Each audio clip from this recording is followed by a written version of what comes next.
नमस्कार, स्वागत है आपका करियर रेडीनेस पर। और दोस्तों, इस वीडियो में हम चर्चा करने वाले हैं सेमेस्टर 3 का जो एईसी का पेपर है, एग्रीकल्चर टेक्नोलॉजी, जिसकी बहुत ज़्यादा डिमांड आपकी तरफ से की जा रही थी। और देखो, बहुत सारे ऐसे पेपर हैं जो अंडर प्रोसेस है। अब क्योंकि सारे पेपर एक साथ लाना हमारे लिए भी पॉसिबल नहीं है, तो थोड़ा-सा धीरज आप रखिए। हम सारी क्लासेस आपकी लेके आएँगे, जो हमारे बस का है, जो हमारे बूते का है, वो सारी चीज़ें डेफ़िनिटली लेके आएँगे। तो आज इसमें हम बात कर रहे हैं सेमेस्टर 3 का जो एग्रीकल्चर टेक्नोलॉजी है, उस पेपर की वन शॉट क्लास को। तो चलिए करते हैं शुरुआत। सबसे पहले हम बात करते हैं इंट्रोडक्शन टू इंडियन एग्रीकल्चर, यानी कि जो भारतीय कृषि है वो क्या है, या भारतीय कृषि का जो बैकग्राउंड है उसको समझते हैं। Indian agriculture is one of the oldest agricultural systems in the world with A history of more than 10,000 years, यानी कि जो भारतीय कृषि है वो विश्व की सबसे प्राचीन कृषि प्रणालियों में से एक है, जिसका इतिहास 10,000 वर्षों से भी ज़्यादा पुराना है। It has evolved through different stages from subsistence farming in ancient times to modern technology based agriculture today, यानी कि प्राचीन काल में यह आत्मनिर्भर या जीवन यापन वहन संबंधी कृषि से शुरू होकर आज आधुनिक तकनीक आधारित कृषि तक विकसित हो चुकी है। यानी कि शुरुआत में जो कृषि थी वो जीवन यापन का एक क्या माना जाता था, एक गतिविधि मानी जाती थी। बट आज बात करें तो ये टेक्नोलॉजी बेस्ड एग्रीकल्चर बन चुकी है। तो एक लंबा सफ़र भारतीय एग्रीकल्चर ने तय किया है, या किया है। एक लंबा सफ़र उसने सफ़र किया है, यानी क्या कहना चाह रहा हूँ मैं, यानी कि एक लंबे सफ़र या लंबा इतिहास भारतीय कृषि का रहा है। Agriculture plays a central role in the Indian economy, providing livelihood to a large section of this population and contributing significantly to national income. भारतीय अर्थव्यवस्था में कृषि की महत्वपूर्ण भूमिका है, क्योंकि यह बड़ी आबादी को रोजगार प्रदान करती है, साथ में राष्ट्रीय आय में भी योगदान देती है। यानी कि समझते हैं इसको। जैसे आज बात करें कि अगर देश की जीडीपी की बात करें, जो कि 100 रुपया होती है या 100% है, तो उसमें तकरीबन भारतीय स्तर पे 18 से 20% जो कंट्रीब्यूशन है वो किससे होता है, एग्रीकल्चर एंड संबंधित गतिविधियों से होता है। वहीं राजस्थान की बात करें तो राजस्थान में तकरीबन ये 30% हिस्सा है। तो हम ये कह सकते हैं इंडियन एग्रीकल्चर में तकरीबन 1/4 के आसपास, और भारतीय इंडिया सॉरी राजस्थान कृषि में 1/4 से भी ज़्यादा यानी कि 1/3, तकरीबन 1/3 हिस्सा एग्रीकल्चर का है। और वहीं बात करें तो तकरीबन 40% आबादी डायरेक्टली और इनडायरेक्टली कृषि पे ही बेस्ड है, या कृषि से ही अपना गुज़ारा करती है। तो इतना बड़ा सिग्निफिकेंट रोल है आज भी भारतीय अर्थव्यवस्था में कृषि का। तो जो कृषि है उसके बारे में हमें बात करनी ही पड़ेगी। Indian agriculture is characterised by, यानी कि भारतीय कृषि की क्या भूमिका है, सॉरी विशेषताएँ हैं, उनको हम समझ लेते हैं। पहला, डिपेंडेंस ऑन मानसून रेनफॉल, यानी कि मानसून वर्षा पर ज़्यादा निर्भर है। हमने छोटी क्लास में पढ़ा भी है कि भारतीय कृषि मानसून का जुआ है, यानी कि जुआ मतलब दाँव है एक तरीके से। मानसून आएगा तो पैदावार हो जाएगी, नहीं आएगा तो अकाल पड़ जाएगा या पैदावार नहीं होगी। तो ये हमने खूब छोटे क्लासों में पढ़ा है। तो इंडियन जो एग्रीकल्चर है वो मानसून पे ज़्यादा डिपेंडेंट है। Predominance of small and marginal farmers, यानी कि लघु एवं सीमांत किसानों की संख्या ज़्यादा है। लघु और सीमांत किसान का मतलब होता है वे किसान जिनकी जोत क्या है, छोटे-छोटे आकार की, यानी कि जिनके पास खेत छोटी-छोटी साइज़ के हैं। अब ये छोटे-छोटे अपने आप ही होना है, क्योंकि देश की जो जनसंख्या है वो दुनिया में सबसे ज़्यादा है। यानी कि जब जनसंख्या ज़्यादा है तो ऑब्वियस सी बात है, जो ज़मीनें हैं, जो जोतें हैं हमारी, उनका आकार अपने आप ही क्या हो जाएगा, छोटा हो जाएगा, बँटवारा ज़्यादा होगा भाइयों में। तो उस हिसाब से, यानी कि ज़मीन का जो जोत है उनका आकार छोटा है, उन्हें लघु किसान कहते हैं। Cultivation of diverse crops due to varied agro climate condition, यानी कि विभिन्न कृषि जलवायु क्षेत्र होने के कारण भारत में फसलों की विविधता भी क्या है, देखने को मिलती है। यानी कि जैसे बात करें राजस्थान जैसे एरिया की बात कर ले, एक हिस्से में बाजरा, एक हिस्से में गेहूँ, एक हिस्से में मक्का, तो ये है। और इंडिया के लेवल की बात करें तो किसी हिस्से में चावल, किसी हिस्से में क्या, किसी हिस्से में क्या, तो अलग-अलग फसलें अपने को क्या देखने को मिलती हैं, इंडिया में फसलों की विविधता मिलती है। क्यों? क्योंकि कृषि की जो जलवायु खंड है, जो एग्रो क्लाइमेटिक कंडीशन है वो अलग-अलग है, तो यहाँ पे कृषि की डाइवर्सिटी भी क्या है, खूब है। Combination of traditional knowledge and modern technology, यानी कि पारंपरिक ज्ञान और आधुनिक तकनीक का एक ब्लेंड यहाँ पे देखने को मिलता है, एक मिश्रण देखने को मिलता है। ये एग्रीकल्चर की कुछ विशेषताएँ हैं। इसके अलावा agriculture in India is not only an economic activity but also a cultural and social way of life deeply connected with traditions, festivals and rural society, यानी कि भारत में कृषि केवल एक आर्थिक गतिविधि नहीं है, बल्कि यह सांस्कृतिक, और सामाजिक जीवन शैली का एक अभिन्न अंग भी है, जो कि अपनी परंपराओं, त्योहारों और ग्रामीण समाज में अपने को जो ग्रास रूट है, अपनी जो रूट है, उनसे जुड़ी हुई है। इसका मैं एग्ज़ाम्पल आपको अभी दे दूँ, जैसे हम मनाते हैं हरियाली अमावस या हरियाली तीज, उत्तराखंड में हरेला, थोड़े दिनों में आने वाली है अपनी मकर संक्रांति या लोहड़ी, बैसाखी, ठीक है? ओणम, पोंगल, ठीक है? और भी घुघतिया, ठीक है? इसके अलावा और भी कई सारे ऐसे त्योहार हैं जो सिर्फ़ और सिर्फ़ कृषि से ही क्या है संबंधित है। और इसमें जैसे आपने ये भी देखा होगा कि अपने यहाँ पे जैसे अपन लोकली बात कर लें तो मार्च के आस-पास जब हम नया अनाज निकाल लेते हैं, तो उसके बाद जो कुआँ-बावड़ी वाले लोग हैं जिनकी कुआँ-कोठी है, यानी कि जो खेत वग़ैरह बोते हैं, तो वह बालाजी की स्वामी भी करते हैं। किस खुशी में? नए अनाज की खुशी में। तो ये किससे जुड़ी हुई परंपरा है? अपनी कृषि से जुड़ी हुई है। तो भारतीय कृषि एक सिर्फ़ एकनी इकोनॉमिक एक्टिविटी ही नहीं है, ये अपनी एग्रीकल्चर का या यूँ कहें अपनी जो परंपरा है, उनका एक अभिन्न अंग है। ये दुनिया भर में सिर्फ़ भारत में देखने को मिलता है। इंडियन एग्रीकल्चरल हेरिटेज यानी कि भारतीय कृषि विरासत क्या है? विरासत का मतलब होता है जो हमारे फ़ोरफ़ादर्स है, जो हमारे पूर्वज है, जो बुज़ुर्ग हैं, उन्होंने हमारे लिए क्या किया, दैट इज़ आवर हेरिटेज। तो यहाँ पे बात करते हैं एग्रीकल्चर से रिलेटेड, यानी कि जो हमारे बुज़ुर्ग किसान हैं, जो पुराने किसान हैं, जो बहुत पहले आए थे दुनिया में, उन्होंने जो नॉलेज, जो प्रैक्टिस, जो चीज़ें डेवलप करी है, हमारे लिए जो छोड़ के गए, वो हमारी क्या है, विरासत है। Indian agricultural heritage refers to the traditional knowledge, practices, tools and systems developed by Indian farmers over centuries। यानी कि भारतीय कृषि विरासत से आसे उन पारंपरिक ज्ञान, कृषि पद्धतियों, औजारों और प्रणालियों से हैं जिन्हें भारतीय किसानों ने सदियों के अनुभव से विकसित किया है। यानी कि जो हमारी एग्रीकल्चर में जो हमारी मेथड्स है, जो औज़ार वग़ैरह है, जो हमारी टेक्नोलॉजी है, जो हमारा ज्ञान है, वो कई सदियों के अनुभव से क्या हुआ है, विकसित हुआ है, वो हमारी की विरासत है। This heritage is based on close observation of nature, sustainable use of natural resources and indigenous wisdom। यानी कि यह विरासत प्रकृति के सूक्ष्म अवलोकन, प्राकृतिक संसाधनों के संतुलित उपयोग और अपने देशज ज्ञान पे आधारित है। यानी कि आज मैं आपको यही बता दूँ कि आपने सुना होगा, आपने जब अपने शीतलाष्टमी आती है, तो शीतलाष्टमी के आसपास 2 से 3 दिन काउंट करते हैं अपने बुजुर्ग लोग और वो बताते हैं आगे आने वाला जेठ का महीना कैसा होगा, बैसाख का महीना कैसा होगा, है ना? चैत का महीना कैसा होगा। ये इन 2-3 दिनों के ही फोरकास्टिंग में बता देते हैं। यानी कि वो एक-एक दिन, एक-एक महीने के हिसाब से काउंट करते हैं और उसमें वह मौसम का क्या करते हैं, फ़ोरकास्टिंग करते हैं, पूर्वानुमान करते हैं। तो ये नॉलेज कहाँ से आया उनको? ये आया नेचर के एकदम बारीक ऑब्जर्वेशन से, यानी कि जब नेचर को बहुत डीपली कई सालों के अनुभव से वो क्या किया गया, ऑब्ज़र्व किया गया, तब जाके ऐसा क्या निकाला हमने, फ़ोरकास्टिंग का एक तरीका निकाला। तो ये हमारी क्या है, विरासत है, जो कि हमारी पीढ़ी दर पीढ़ी हमें आगे बढ़ती रहती है। की elements of Indian agricultural heritage include, यानी कि भारतीय कृषि विरासत में कौन-कौन से तत्व शामिल होते हैं? Traditional crop varieties and seed preservation, यानी कि पारंपरिक कृषि किस्में और बीज का संरक्षण, इंडिजिनियस फार्मिंग टूल्स, यानी कि हमारे देसी कृषि के औजार, organic manures and natural pest control method, यानी कि जैविक खाद और प्राकृतिक कीट नियंत्रण की तकनीकें, कम्युनिटी बेस्ड फार्मिंग सिस्टम, यानी कि सामुदायिक कृषि प्रणालियाँ, यानी कि अलग-अलग समुदाय की जो मेथड्स होते हैं, कोई किस तरीके के करता है, कोई किस तरीके के करता है, तो वो हमारी क्या है, विरासत के कुछ तत्व है या यूँ कहें हमारी विरासत की प्रमुख बातें हैं।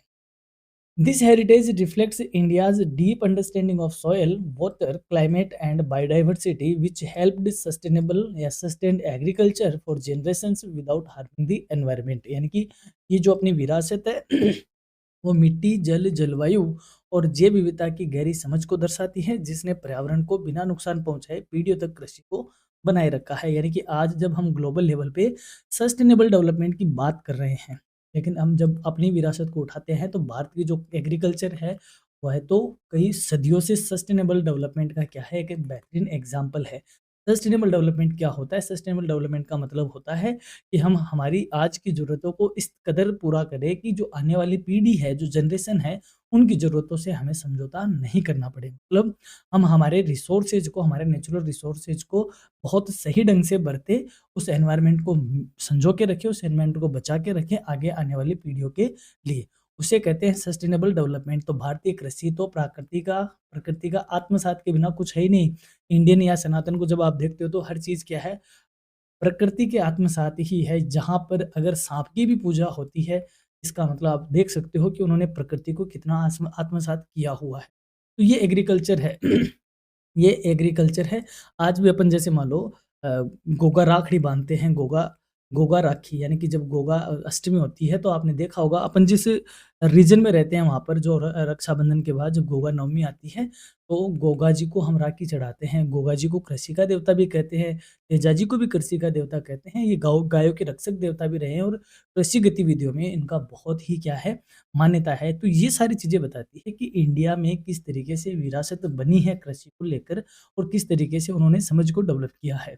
Ancient agricultural practices in India यानी कि प्राचीन भारतीय कृषि में क्या पद्धतियाँ रही है। Ancient Indian agriculture was highly scientific and sustainable यानी कि प्राचीन भारतीय कृषि वैज्ञानिक थी और टिकाऊ थी।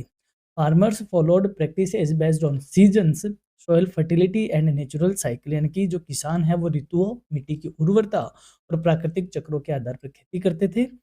Crop rotation, mixed cropping and use of organic inputs were commonly practised यानी कि फसल चक्र, मिश्रित खेती और जैविक पदार्थों का उपयोग सामान्य रूप से किया जाता था।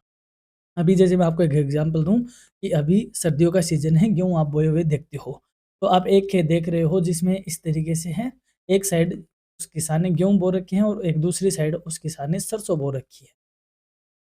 तो ये इस साल बो रखा है, तो पिछले साल उन्होंने जिधर गेहूँ बो रखे हैं, उधर सरसों बो रखी थी और इधर जो सरसों है, उधर गेहूँ बो रखा था। यानी कि ये क्या हुआ, ये फसल रोटेशन है, यानी कि इस ज़मीन पर हर बार एक जैसी कृषि नहीं करना। अगर बदल-बदल के कृषि की जाएगी इस ज़मीन पर, तो इस ज़मीन की जो उर्वरता है, जो फर्टिलिटी है, वो क्या रहेगी, मेंटेन रहेगी। यही तो हमारा एग्रीकल्चर का हेरिटेज नॉलेज है, जो हमें बताता है। कुछ आपने देखा होगा गेहूँ के बीच-बीच में कुछ दाने सरसों के उगे हुए मिलते हैं या कहीं आपने देखा होगा एक लाइन सरसों सरसों की, एक लाइन गेहूँ की, फिर एक लाइन सरसों की, एक लाइन गेहूँ की। ये चीज़ें क्या है, ये मिक्स्ड क्रॉपिंग को बताती है, यानी कि जो चीज़ सरसों के लिए फ़ायदेमंद है वो उसे गेहूँ से मिलती है और जो गेहूँ के लिए फ़ायदेमंद है वो उसे सरसों से मिलती है। तो ये जो कृषि का मिश्रण किया है, जो रोटेशन किया है, ये हमारी जो भारतीय कृषि है उसको ये बताता है कि ये काफ़ी सस्टेनेबल रही है, काफ़ी नॉलेजेबल है। Important ancient agricultural practice in include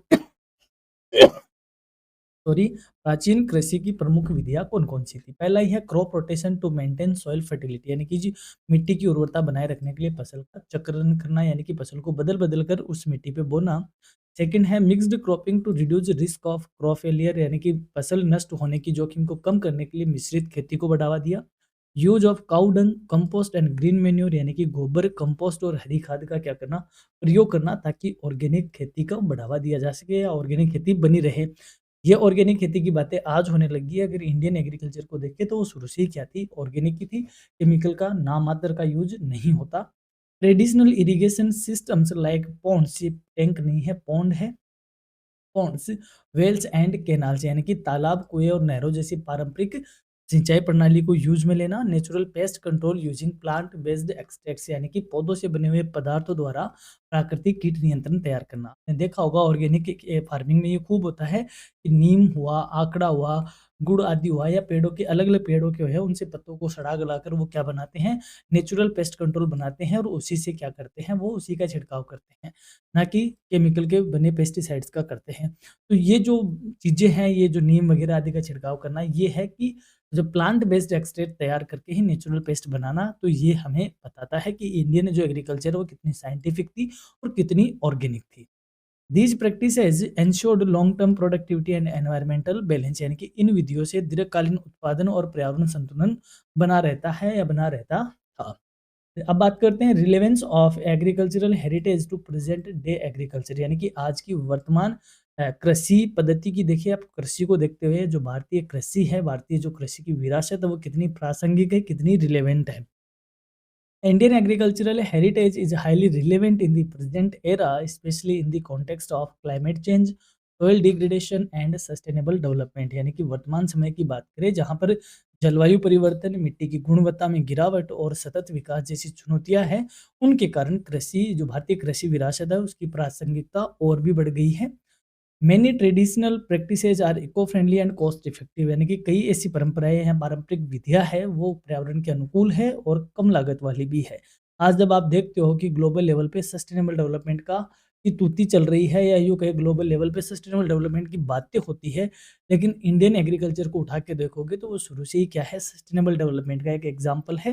तो आज जब सस्टेनेबल डेवलपमेंट की हम बात कर रहे हैं और ग्लोबल लेवल पे क्लाइमेट चेंज हो रहा है, सॉइल की फर्टिलिटी या डिग्रेडेशन हो रहा है, तो उनमें इंडियन एग्रीकल्चर की जो हेरिटेज है, या यूँ कहें जो इंडियन एग्रीकल्चर है, उसकी रिलेवेंसी तो और भी ज़्यादा बढ़ गई है कि क्या है, उसको वापस साइंटिफिक तरीके से अध्ययन किया जा रहा है और उन चीज़ों को आज अप्लाई किया जा रहा है। कौन-कौन से वो रिलेवेंस आज हो सकते हैं? पहला है, it promotes sustainable and organic farming, यानी कि जो भारतीय कृषि है वो सतत और जैविक कृषि को बढ़ावा देती है। It helps in soil and water conservation, यानी कि मिट्टी और जल संरक्षण में ये सहायक है। It reduce dependence on chemical fertilisers and pesticides, यानी कि रासायनिक उर्वरकों और कीटनाशकों पर निर्भरता कम करती है। It enhances climate resilience of crops, यानी कि फसलों की जलवायु सहनशीलता को ये बढ़ाती है। It supports biodiversity and ecological balance, यानी कि जैव विविधता और पारिस्थितिकी संतुलन को ये मेंटेन रखती है। By integrating By integrating traditional wisdom with modern technology, agriculture can become more productive, sustainable and farmer friendly, यानी कि पारंपरिक ज्ञान और आधुनिक तकनीक के संयोजन से कृषि को अधिक उत्पादक, टिकाऊ और किसान के अनुकूल बनाया जा सकता है। अब हम बात करते हैं यूनिट सेकंड की, जिसमें हम डिस्कस करेंगे प्रिंसिपल्स ऑफ एग्रोनॉमी, यानी कि जो कृषि विज्ञान है उसके क्या सिद्धांत है। एग्रोनॉमी समझते हैं, एग्रोनॉमी क्या है, यानी कि कृषि विज्ञान क्या है। Agronomy is a branch of agricultural science that deals with the principles and practices of crop production and field management, यानी कि कृषि विज्ञान की वह शाखा है, यानी एग्रोनॉमी कृषि विज्ञान की वह शाखा है जो फसल उत्पादन और खेत प्रबंधन के सिद्धांतों एवं विधियों का अध्ययन करती है। It focuses on growing crops efficiently by managing soil, water, seeds, nutrients and cropping systems in A sustainable manner, यानी कि इसमें मिट्टी, जल, बीज, पोषक तत्व और फसल प्रणालियों का वैज्ञानिक प्रबंधन शामिल है। The main objective of agronomy is to obtain maximum yield without minimum cost while maintaining soil fertility and environmental balance, यानी कि कृषि विज्ञान का मुख्य उद्देश्य है कि न्यूनतम लागत पर अधिकतम उत्पादन प्राप्त करना, साथ ही में मिट्टी की उर्वरता और पर्यावरण संतुलन को भी बनाए रखना है। कि एग्रोनॉमी या कृषि विज्ञान का मतलब ये हुआ कि हम सही बीज का सही समय पर बुआई बुआई करते हुए, सही अपनी जो एनवायरनमेंट है और मिट्टी है उसकी फर्टिलिटी को मेंटेन करते हुए कम कॉस्ट में ज़्यादा प्रोडक्शन ले, इस तरीके की जो नॉलेज ऑफ ब्रांच है उसे हम बोलते हैं एग्रोनॉमी, यानी कि कृषि विज्ञान। स्कोप ऑफ एग्रोनॉमी इंक्लूड्स, यानी कि एग्रोनॉमी में क्या क्या इंक्लूड होता है। क्रॉप प्रोडक्शन टेक्निक्स, यानी कि फसल उत्पादन की तकनीकें। सॉइल एंड वाटर मैनेजमेंट, यानी कि मिट्टी एवं जल प्रबंधन। सीड बेड प्रिपरेशन, यानी कि बीज सैया की तैयारी, यानी कि बीज सैया को क्या बोलते हैं, क्यारी बनाना, यानी कि आपने देखा होगा जो कुएं कोठी वाले लोग हैं वो अपने यहाँ पे इस तरीके से मिट्टी को सही करके उसको सेट करके पड़ाव वड़ाव लगा के पानी वानी दे दा के क्यारी बनाते हैं, तो उसको बोलते हैं जमीन तैयार करना, बीज रोपण के लिए सीड बेड कहा जाता है। Showing methods and time of showing, यानी कि बुआई की विधियाँ और बुआई का समय। Weed, nutrient and moisture management, खरपतवार, पोषक तत्व और नमी का प्रबंधन। Cropping systems and crop rotation, यानी कि फसल प्रणाली और फसल चक्र।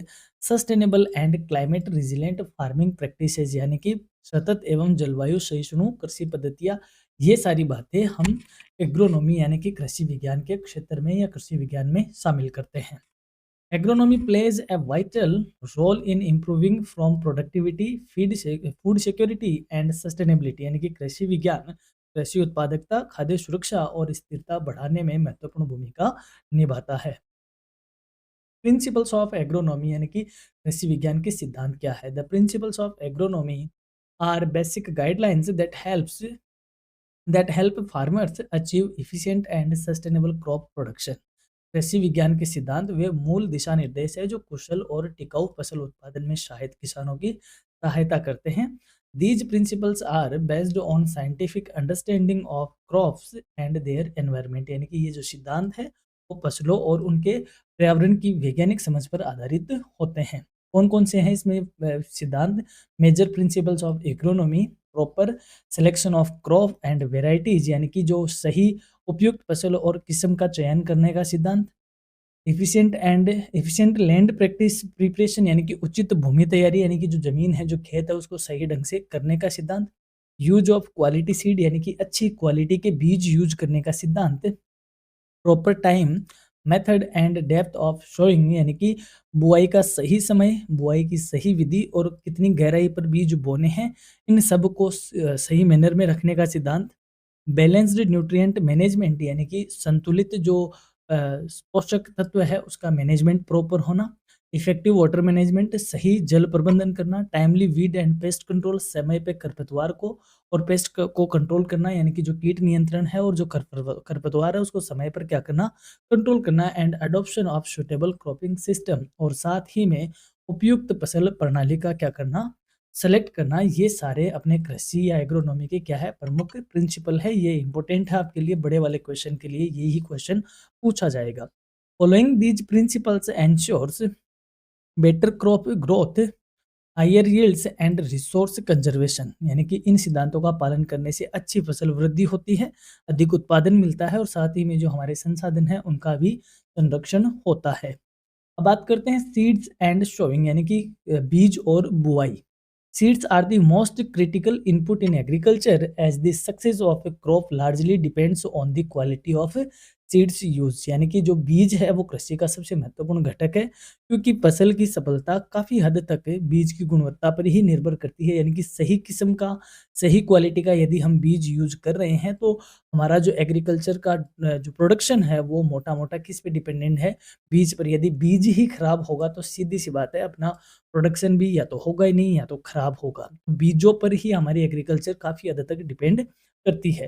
Good quality seeds should be pure, healthy, viable and free from diseases यानी कि अच्छे बीज है वो शुद्ध होने चाहिए, स्वस्थ होने चाहिए, अंकुरित योग्य होने चाहिए एंड साथ ही में रोग मुक्त भी होने चाहिए। शोइंग क्या होती है? Sowing refers to the process of placing seeds in the soil for germination and crop establishment यानी कि बुआई वह प्रक्रिया है जिसमें बीजों को मिट्टी में डाला जाता है ताकि उनका अंकुरण हो सके। प्रॉपर सोइंग इंश्योर्स यानी कि सही समय पे क्या क्या स्थापित है, यानी कि इसमें उचित बुआई में क्या क्या शामिल किया जाता है। अगर बुआई हम उचित करते हैं तो यूनिफॉर्म जर्मिनेशन होता है यानी कि समान अंकुरण होता है। यानी कि अपने पूरे खेत में बीज डाला आपने, ये मान लो 2 बीघा का खेत है, इसमें आपने बीज डाला, तो अगर सही आपने बुआई करी है तो एक साथ ही सारे में क्या होगा, अंकुरण होगा। यानी कुछ बीजे आपने थोड़े गहरे डाल दिए, कुछ ऊपर ऊपर डाल दिए, कुछ ऐसे डाल दिए, तो अलग अलग समय पे अंकुरण होगा। तो अगर सही बुआई करी है तो यूनिफॉर्म जर्मिनेशन होता है। बेटर प्लांट पॉपुलेशन होती है यानी कि पौधों की उचित संख्या बनी रहती है। एंड हेल्दी क्रॉप ग्रोथ होती है यानी कि फसल की जो स्वस्थता है, यानी कि जो वृद्धि है वो हेल्दी होती है, स्वस्थ स्वस्थ होती है यदि हमने सही बुआई करी है। तो बीज और बुआई दोनों इंपॉर्टेंट है। बात करें मेथड्स ऑफ शोइंग यानी कि बुआई की विधियां। Different methods of showing are used depending on crop types, soil condition and availability of resources यानी कि जो बुआई की विधियां है वो अपनी फसल के प्रकार, मिट्टी की स्थिति क्या है और हमारे पास संसाधन कैसे हैं उनकी उपलब्धता के आधार पर अपनाई जाती है। कॉमन मेथड्स कौन कौन से हैं बुआई के? पहला है ब्रॉडकास्टिंग यानी कि छिड़काव। Seeds are scattered over the field by hand और मशीन यानी कि बीजों को हाथ से या मशीन से खेत में फैलाया जाना। जैसे मैं एग्जांपल दूं आपका कोटा साइड का, यानी कि राजस्थान का जो ये हाड़ौती वाला एरिया है, यहाँ पर क्या है कि काली मिट्टी है, काली मिट्टी जिसको हम गारा मिट्टी भी कह सकते हैं, इस तरीके की मिट्टी है। तो जो क्या करती है, गर्मी में सूख कर क्या हो जाती है, उसकी पपड़ियाँ टूट जाती है। ठीक है, पपड़ियाँ टूट गई। अब जब शाम को ऐसे बादल से होते हैं कि ऐसा लगता है कि अब बरसातें आने वाली है, बुआई का टाइम हो रहा है, तो किसान क्या करता है, उसमें पूरी में बीज को छिड़काव कर देता है। बीज का छिड़काव कर दिया तो इन दरारों के माध्यम से बीज अंदर बैठ जाता है। बरसात होती है तो ये पूरी मिट्टी क्या है कि गल-गल के वापस सेट हो जाती है। ये लो, खेत को बोने की ज़रूरत ही नहीं है, बस छिड़काव से ही क्या हो जाती है, फसल स्टार्ट हो जाती है। तो इस मेथड को क्या बोलते हैं, ब्रॉडकास्टिंग कहते हैं। फिर आता है ड्रिलिंग यानी कि seeds are placed in rows at proper depth using seed drills यानी कि ड्रिलिंग का मतलब है बीज को ड्रिल द्वारा कतारों में उचित गहराई पर बोया जाना। यानी कि हम जो फसल को खेत में जो हल चलवाते हैं ट्रैक्टर के माध्यम से, जिसके पीछे इस तरीके से हल लगे होते हैं, ठीक है, तो इनके माध्यम से इसमें ड्रिल करके, यानी कि इसमें आपने देखा होगा यहाँ पे कीमा होता है और उस कीमे में बीज डालते हैं तो सारे पाइपों के माध्यम से इनमें पहुंच जाता है। इसको बोलते हैं ड्रिलिंग, तो बोलते हैं ड्रिलिंग। तो समान एक गहराई पर, सारे बीजों का एक गहराई पर रोज में हड़ों के माध्यम से इस तरीके से इसमें बीज का रोपण कर दिया जाता है, इसको ड्रिलिंग कहते हैं। फिर आता है dibbling, seeds are placed in the holes at fixed space, यानी कि निश्चित दूरी पर गड्ढों में बीज बनाए जाते हैं, बीज डाले जाते हैं, यानी कि एक गड्ढा इधर है, एक गड्ढा यहाँ पे, ऐसे समान दूरी पर अलग अलग इसमें बीज डाल दिया, इसमें डाल दिया, इसमें डाल दिया, इसको बोलते हैं डिबलिंग। फिर आता है ट्रांसप्लांटिंग। ट्रांसप्लांटिंग का मतलब होता है पहले पौध तैयार करते हैं, फिर उन पौध को क्या किया जाता है, रोपते हैं। Seedlings are raised in nurseries and then planted in the field, यानी कि सबसे पहले पौधशाला में पौध तैयार की जाती है, फिर उन पौध को खेतों में लगाया जाता है। जैसे प्याज है, प्याज की क्या होती है, पौध होती है ना। मटर क्या होता है, मटर की पौध होती है। तो वो पौध की ऐसे पुड़िया होती है जो नर्सरी में तैयार की जाती है, फिर खेतों में उनको रोप दिया जाता है, इसको बोलते हैं ट्रांसप्लांटिंग। तो कुछ ऐसी विधियां आपने देखी। Each method has its own advantages and is selected based on crop requirements, यानी कि प्रत्येक विधि का चयन फसल की आवश्यकता के अनुसार किया जाता है। जैसे प्याज की फसल पौध के हिसाब से की जाती है, तो गेहूं की फसल ड्रिलिंग के हिसाब से की जाती है। तो हर एक फसल का मेथड है उसको अलग तरीके से बोने का। अब बात करते हैं टाइमिंग ऑफ शोइंग, यानी कि बुआई का समय। Timing of showing is crucial for successful crop production, showing at the right time ensures, यानी कि जो बुआई का समय है वो फसल उत्पादन की सफलता के लिए अत्यंत महत्वपूर्ण है। सही समय पर यदि हम बुआई करते हैं तो उससे क्या होता है, प्रॉपर जर्मिनेशन, यानी कि अच्छा अंकुरण होता है। बेटर यूटिलाइजेशन ऑफ रेनफॉल, वर्षा का हम बेहतर उपयोग कर सकते हैं। Reduce paste and disease incidence, यानी कि कीट और रोगों का प्रकोप कम हो जाता है। एंड हायर यील्ड, यानी कि उत्पादन अधिक होता है। यानी कि सही समय पर अगर हम बोते हैं, बुआई करते हैं, तो उसका अलग फायदा होता है, सही टाइम पे सही काम हो जाते हैं। डिले और early showing can negatively effect crop growth and productivity, यानी कि जल्दी से या बहुत बहुत जल्दी या देर से बुआई करने से फसल की वृद्धि और उत्पादन क्या हो सकता है, प्रभावित हो सकता है। अब बात करते हैं डेप्थ ऑफ सोइंग, यानी कि गहराई कितनी रखें, जब हम बीज बोए तो उसको जमीन में कितना गहरा रखें।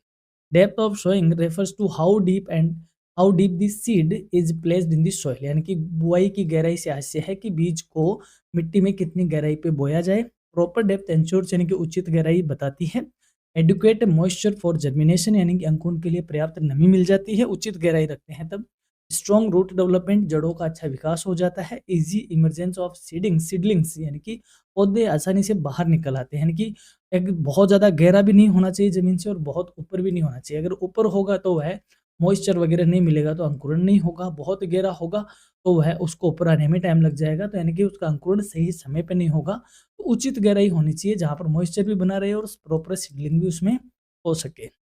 जनरली क्या होता है, small seeds are sown shallow, यानी कि छोटे जो बीज होते हैं उनको कम गहराई पर बोया जाता है, जबकि large seeds are sown deeper, यानी कि बड़े बीजों को अधिक गहराई पर बोया जाता है।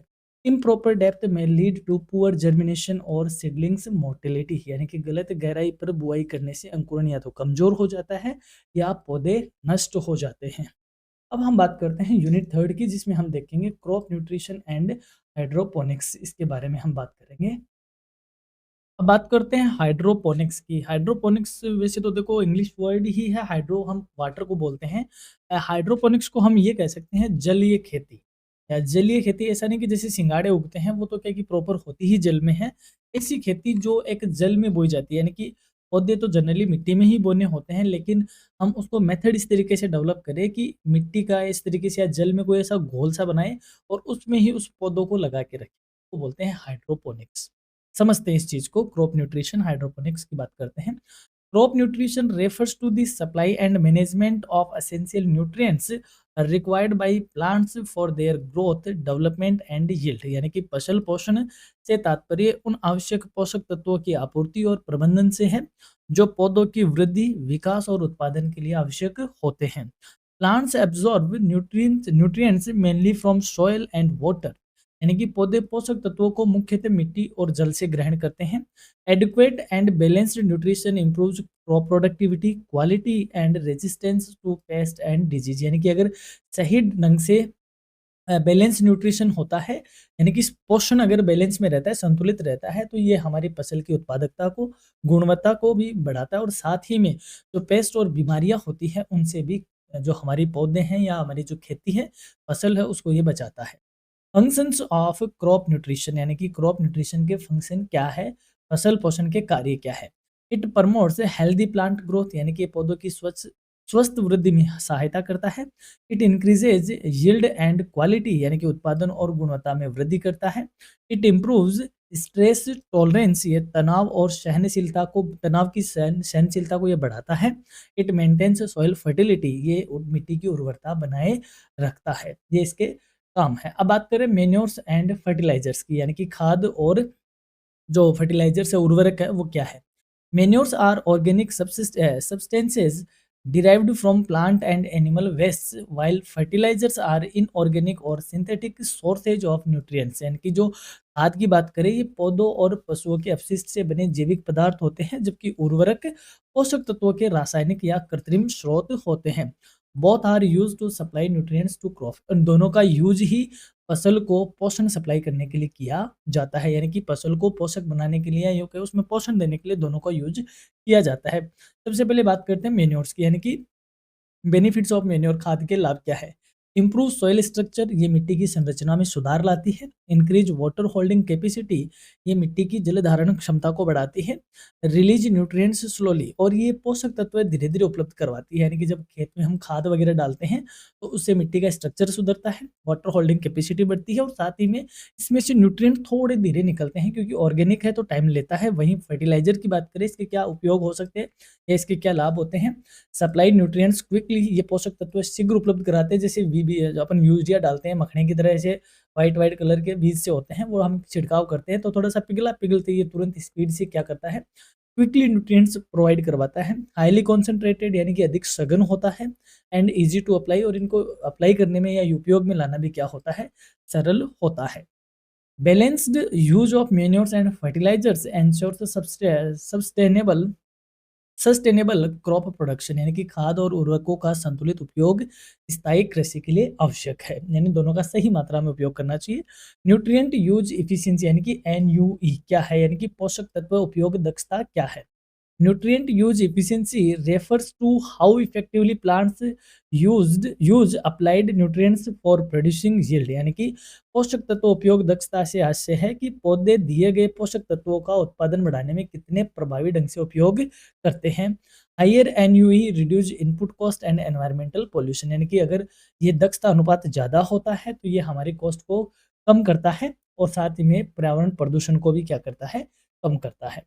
Factors affecting NUE, proper dose of nutrients, ये पोषक तत्वों की सही मात्रा देता है। Right time and method of application, सही समय और विधि का प्रयोग होना चाहिए। सॉइल टाइप एंड मॉइस्चर, यानी कि मिट्टी के प्रकार और नमी के अकॉर्डिंग एनयूई होना चाहिए। एंड क्रॉप वेराइटी, फसल की किस्म के अनुसार हमें इसको यूज किया जाना चाहिए।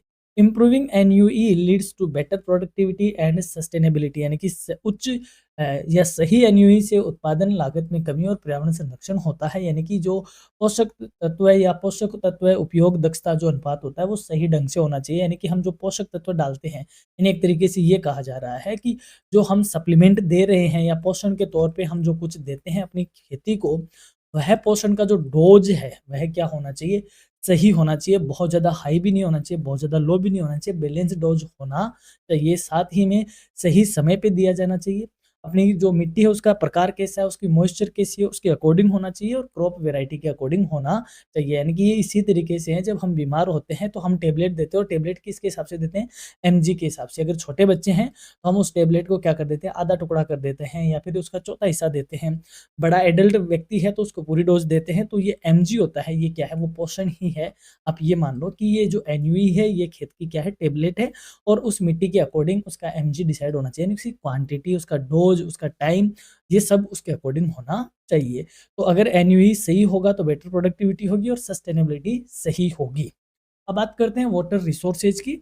Water resources are essential for crop nutrition as water acts as a medium of for nutrient absorption and transport, यानी कि जल संसाधन फसल पोषण के लिए अत्यंत आवश्यक है, क्योंकि जल पोषक तत्वों का अवशोषण और परिवहन का माध्यम है। यानी कि जल से ही फसल को क्या मिलता है, पोषण वगैरह मिलता है, क्योंकि वो जल में ही वो सारी चीजें होती है, उसी के माध्यम से ये ट्रांसपोर्ट होता है।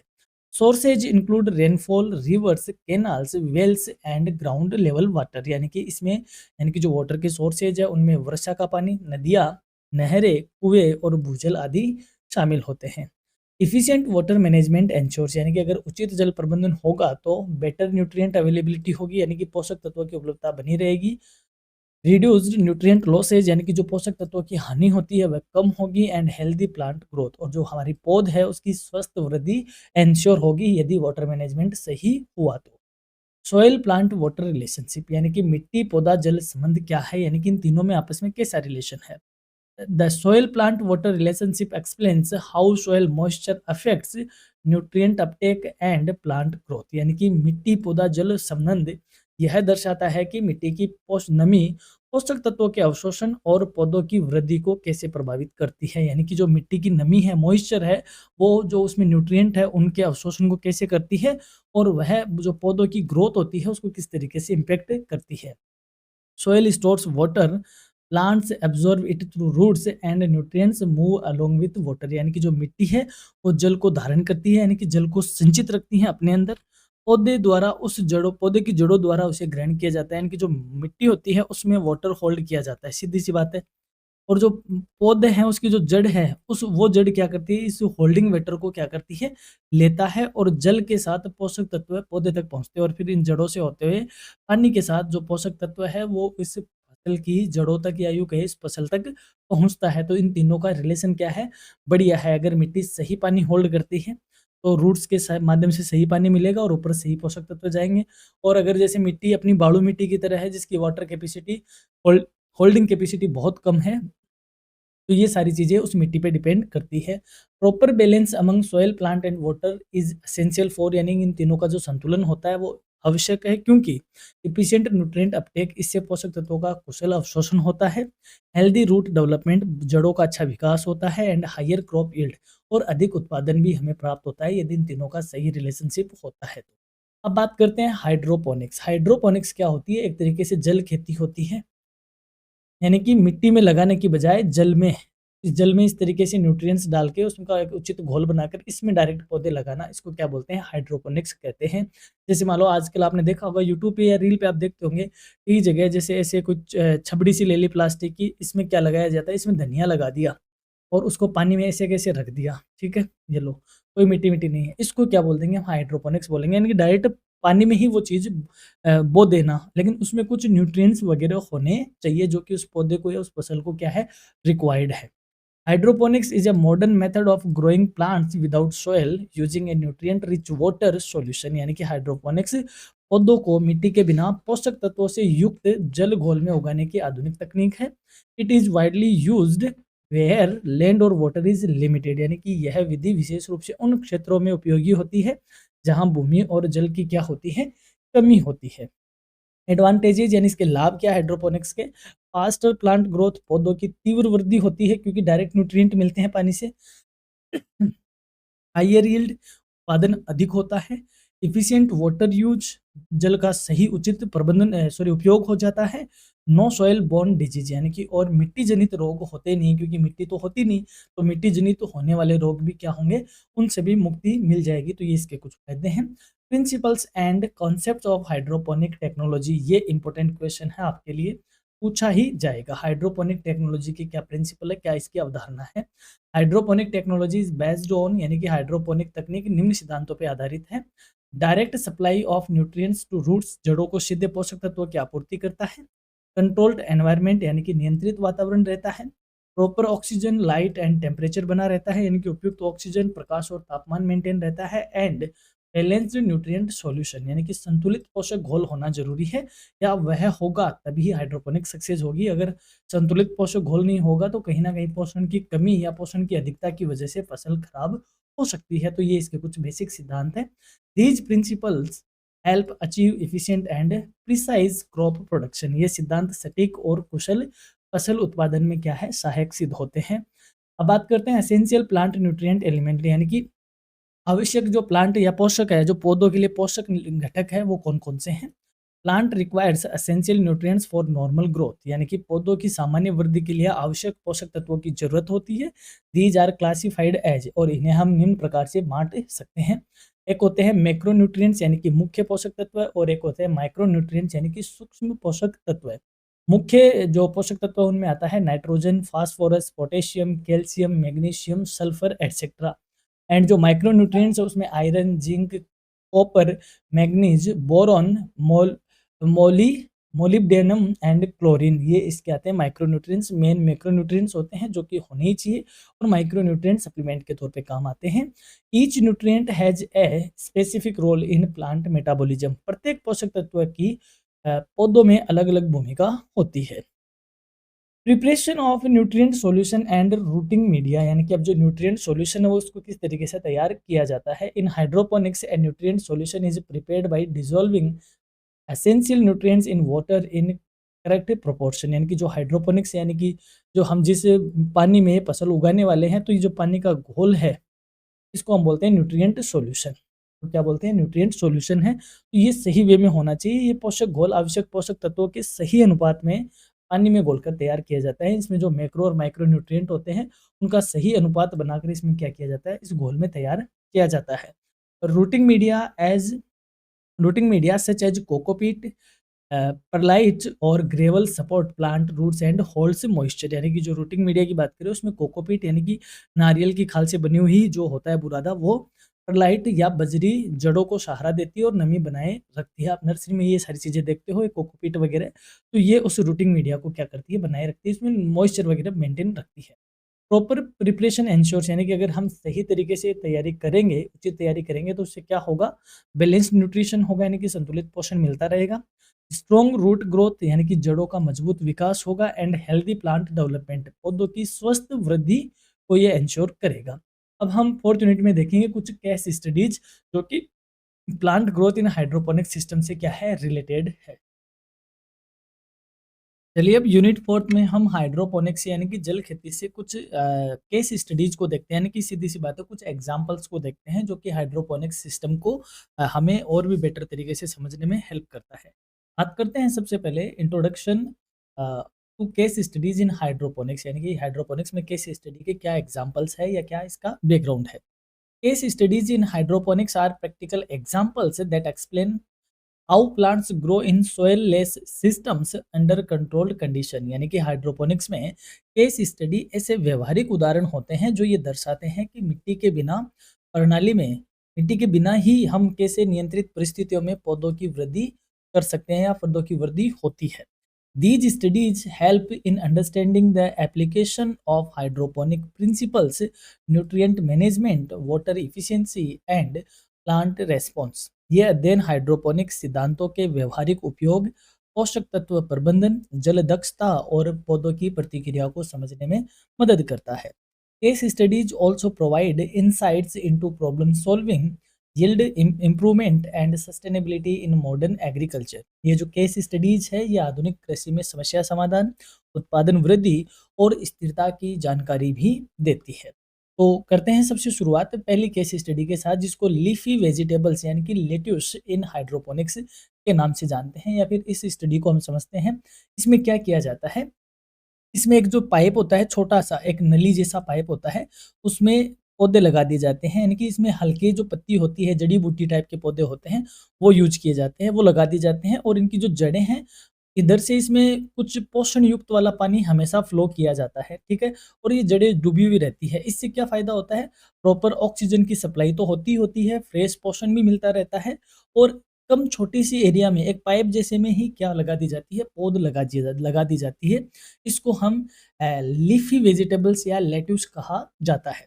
In this case study lettuce was grown using A nutrient film technique, यानी कि एनएफटी, यानी कि जो पाइप होता है पतला सा, इसको बोलते हैं न्यूट्रिएंट फिल्म टेक्निक या एनएफटी। एनएफटी हाइड्रोपोनिक सिस्टम, यानी कि इस केस स्टडी में लेट्यूस को न्यूट्रिएंट फिल्म टेक्निक या हाइड्रोपोनिक प्रणाली में उगाया जाता है। Plants were supplied with A continuous flow of nutrient rich water, यानी कि पौधों को पोषक तत्वों से युक्त जल की निरंतर आपूर्ति दी जाती है। The growth rate was faster compare to soil cultivation, मिट्टी आधारित खेती की तुलना में इसमें अधिक वृद्धि देखने को पाई जाती है। बेसिकली किसके लिए होता है, पत्तीदार पौधों के लिए, जड़ी बूटियों के लिए, हल्के पौधों के लिए ये टेक्निक यूज में ली जाती है। ऑब्जर्वेशन की बात करें, यूनिफॉर्म एंड रैपिड ग्रोथ, यानी कि समान और तीव्र वृद्धि होती है। Better leaf quality and colour, पत्तियों का बेहतर गुणवत्ता होती है, रंग अच्छा होता है। रिड्यूस वाटर यूजेज, जल की खपत कम होती है। And no soil borne disease, और मिट्टी जनित रोग इसमें नहीं देखने को मिलते, क्योंकि जब मिट्टी ही नहीं है तो मिट्टी वाले रोग क्यों होंगे। एंड एक फायदा है इसका, प्रॉपर सप्लाई ऑफ ऑक्सीजन, इसको यानी कि जो अपनी पौध है उसको ऑक्सीजन की प्रॉपर सप्लाई मिलती रहती है, क्योंकि रुका हुआ पानी नहीं रहता, बहता हुआ पानी रहता है, या फ्लोइंग वाटर इसमें होता है। कंक्लूजन के तौर पे हम कह सकते हैं, hydroponic cultivation of leafy vegetables is highly efficient and suitable for urban and commercial farming, यानी कि पत्तेदार सब्जियों की हाइड्रोपोनिक खेती शहरी और व्यावसायिक खेती की के लिए अत्यंत उपयुक्त है। यानी कि शहरों की बात करें और कमर्शियल एग्रीकल्चर की बात करें तो उसमें ये जो TNE hydroponic nutrient film technique, यानी कि एनएफटी जो टेक्निक है, ये एक बेटर सॉल्यूशन है या एक बेटर कल्टीवेशन का एग्जांपल है। सेकंड केस स्टडी की बात करते हैं, tomato growth in deep water culture, यानी कि DWC सिस्टम। अभी हमने देखा एनएफटी, यानी कि जिसमें एक पतले से पाइप में जड़ों का डूबा रहना, लेकिन अब ऐसे पौधे हैं जो थोड़े बड़े होते हैं साइज में, तो उनको एक टैंक में डुबो के रखते हैं, एक बड़े टैंक में, और उनकी जड़ें डीपली क्या रहती है, पानी के अंदर रहती है, और ये जो पानी है ये न्यूट्रिएंट पानी होता है, न्यूट्रिएंट वाटर होता है, और एक पंप के थ्रू इसमें ऑक्सीजन क्या की जाती है, सप्लाई की जाती है। इससे क्या होगा, इनकी जड़ों का विकास ज़्यादा होगा, और ऊपर इसमें फिर वो क्या होगा, कल्टीवेशन भी अच्छा होगा। In this case tomato plants were grown using the deep water culture hydroponic system, यानी कि इस अध्ययन में हम बात करें तो टमाटर को डीप वाटर कल्चर हाइड्रोपोनिक प्रणाली से उगाया जाता है। Plant roots were submerged in an oxygenated nutrient solution, पौधे की जो जड़ें हैं वो ऑक्सीजन युक्त पानी में या पोषक घोल में डूबी हुई रहती है। ऑब्जर्वेशन, स्ट्रॉन्ग रूट डेवलपमेंट, जड़ों का मजबूत विकास होता है। फास्टर फ्लोरिंग एंड फ्रूटिंग, यानी कि जल्दी फूल और फल आते हैं। हायर यील्ड पर प्लांट, यानी कि प्रति पौधा अधिक उत्पादन होता है। एफिशिएंट न्यूट्रिएंट एब्जॉर्प्शन एब्जॉर्प्शन, यानी कि पोषक तत्वों का कुशल अवशोषण होता है। देखो ये जो फोर्थ यूनिट है जिसमें हम केस स्टडी पढ़ रहे हैं, एक्चुअली ये आपके लिए एक प्रैक्टिकल एग्जाम्पल था, यानी कि एक प्रैक्टिकल का ये पोर्शन था आपका। इस यूनिट में क्या है कि यूनिट फर्स्ट, सेकंड और थर्ड तो है एग्रीकल्चर टेक्नोलॉजी से रिलेटेड, और यूनिट फोर्थ है केस स्टडी से रिलेटेड। अब इसमें क्या कि ये मैंने कुछ एग्जाम्पल रखे हैं, ये एग्जाम्पल इसमें आए हैं।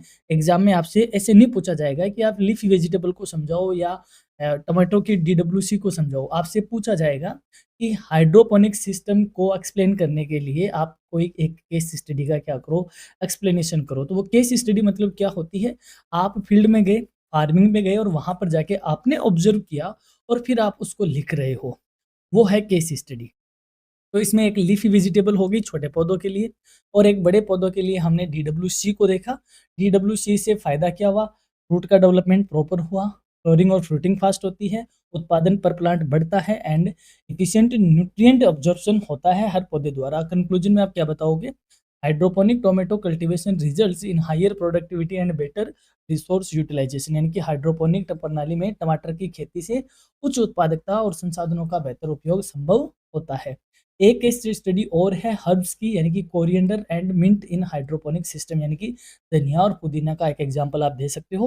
Herbs like coriander and mint were grown in a simple hydroponic setup under control light and temperature, यानी कि धनिया और पुदीना जैसी जड़ी बूटियों को नियंत्रित प्रकाश और तापमान में सरल हाइड्रोपोनिक प्रणाली में उगाया गया।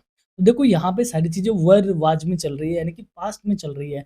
दैट मीन्स आप फील्ड में गए, आपने वो केस स्टडी करी, और फिर आप इसको पास्ट टेंस में बता रहे हो कि हमने देखा कि धनिया पुदीना भी हाइड्रोपोनिक से, एक सरल हाइड्रोपोनिक प्रणाली से एक नियंत्रित टेम्परेचर में और नियंत्रित लाइट में क्या किया गया था, उगाया गया था। हमने क्या ऑब्जर्वेशन किया, हमने ऑब्जर्वेशन किया कि जर्मिनेशन फास्ट हो रहा है, यानी कि अंकुरण तेज हो रहा है। बेटर अरोमा एंड फ्रेशनेस, यानी कि पौधों की सुगंध अच्छी है और ताजगी भी बहुत अच्छी देखी हमने। कंटिन्यूअस हार्वेस्टिंग पॉसिबल, और इसमें क्या कि निरंतर कटाई संभव है, क्योंकि वो पानी में लगे रहते हैं। इतना सा धनिया आया, इतनी सी आपने पूली काट के ले गए, फिर इतना सा बचा और 5-7 दिन में फिर बड़ा हो गया, फिर काट लिया, फिर बड़ा हो गया, फिर काट लिया। तो ये कंटिन्यूअस हार्वेस्टिंग भी इसमें पॉसिबल है। लो मेंटेनेंस रिक्वायरमेंट, बहुत कम रखरखाव की ज़रूरत है। और हमने देखा कि शहरों में एक ही पाइप में इधर होल किया, इधर होल किया, इधर होल किया, इसमें भी पौधे डाल दिए, इसमें डाल दिए, इसमें डाल दिए, इधर होल कर दिया, इधर भी डाल दिए, इधर भी डाल दिए, इधर भी डाल दिए। ये भी हाइड्रोपोनिक है, तो आप इसको भी इसके अंदर इंक्लूड कर सकते हो। ये आपने ऑब्जर्वेशन किया। कंक्लूजन में आपने कहा कि hydroponic systems are ideal for herbs and medicinal plants, especially in limited space. Hydroponic प्रणाली जड़ी-बूटियों, औषधीय पौधों के लिए विशेष रूप से उपयोगी है, खासकर जब जगह हमारे पास क्या हो, कम हो। Overall learnings from hydroponic case study, और अब आप बता सकते हो ओवरऑल आप क्या सीखते हो, हाइड्रोपोनिक जो केस स्टडी आपने करी है उससे आपने ओवरऑल क्या सीखा? Hydroponics ensures efficient water and nutrient use, यानी कि हाइड्रोपोनिक्स में क्या है, जल और पोषक तत्वों का कुशलतम उपयोग होता है। Suitable for urban vertical and protected farming, यानी कि शहरी वर्टिकल और संरक्षित कृषि के लिए उपयुक्त है। यानी कि आपने देखा होगा ऐसे टेरिस है, छोटी सी बालकनी है, उसमें इधर पाइप पाइप लगा के एक इतने से स्पेस में खूब सारा क्या कर लिया, खेती कर ली। ये हाइड्रोपोनिक्स से पॉसिबल हो सकता है या हुआ है। It reduces dependency on soil and climate, मिट्टी और जलवायु पर निर्भरता को ये कम करती है। यानी कि ऐसी नहीं कि हम शहरों में और हमारे पास मिट्टी नहीं है तो हम कहाँ पौधे लगाए, तो हाइड्रोपोनिक्स उसका एक सॉल्यूशन है। It provides higher yield and quality produce, यानी कि उच्च गुणवत्ता और अधिक उत्पादन प्रदान करता है। तो ये ओवरऑल लर्निंग है हाइड्रोपोनिक केस स्टडीज पे। तो ये था अपना एईसी का पेपर, एग्रीकल्चर टेक्नोलॉजी की, जो कि सेमेस्टर थर्ड का एईसी पेपर है। तो ये थी हमारी वन शॉट क्लास एईसी की। तो आई होप आपको क्लास पसंद आई है। यदि पसंद आती है तो क्लास पे लाइक जरूर करें, लाइक ही नहीं करें, हर क्लास को आप हाइप भी करें, ये हमारी आपसे एक रिक्वेस्ट है। आप अगर क्लास को हाइप करेंगे तो आप जैसे कई स्टूडेंट के पास हमारी क्लासें पहुंचेगी, तो उनको भी इससे फायदा होगा। और ये अपना जो रिलेशन है, करियर रेडीनेस का आपके साथ रिलेशन है, वो अपने दोनों की साइड से ही बनता है। तो हम ये चाहते हैं कि आप हमारी क्लास को सपोर्ट भी करें, लोगों तक पहुँचाएँ भी, हाइप भी करते रहे। सुपर थैंक्स देना चाहे तो बहुत ही अच्छी बात है, बट हाइप तो आप ज़रूर करते रहिए। हाँ, इन सब की जो पीडीएफ है वो हमारी जो वेबसाइट है उस पर आपको मिल जाएगी। स्टडी मटेरियल टैब पे जाओगे तो वहाँ पर आपके जो पीडीएफ है फ़ोल्डर वाइज़ आपके लिए अपलोड कर दी जा रही है, तो वहाँ से आपको मिल जाएगी। हमारी ओर से एग्ज़ाम के लिए आपको बहुत-बहुत शुभकामनाएँ, और हम जल्द ही आपका क्वेश्चन आंसर वाला सेगमेंट भी अपलोड करने जा रहे हैं। तो देखते रहिए, जुड़े रहिए, बने रहिए अपने करियर रेज़ोनेस के साथ। Have a nice day, have a nice time. Thank you so much.